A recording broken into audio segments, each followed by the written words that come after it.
C'est donc une exposition consacrée à l'artiste Alberto Giacometti. Ce n'est pas une exposition rétrospective, c'est une exposition consacrée uniquement à la sculpture, au Giacometti sculpteur.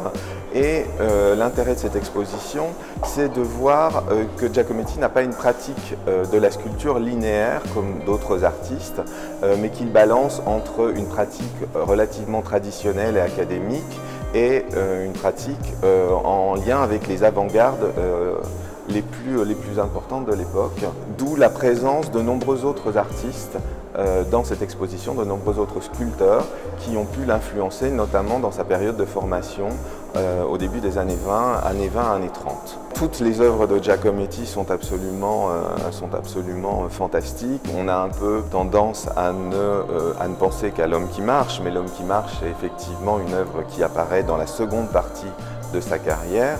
Là, ce qui est intéressant, c'est de voir des œuvres emblématiques, notamment des œuvres qu'il réalise alors qu'il est encore un tout jeune adolescent et qu'il n'a absolument aucune formation artistique. Ce qui est intéressant aussi, c'est les œuvres notamment surréalistes comme La femme qui marche de 1932, qui est un plâtre original. C'est vraiment une œuvre absolument splendide.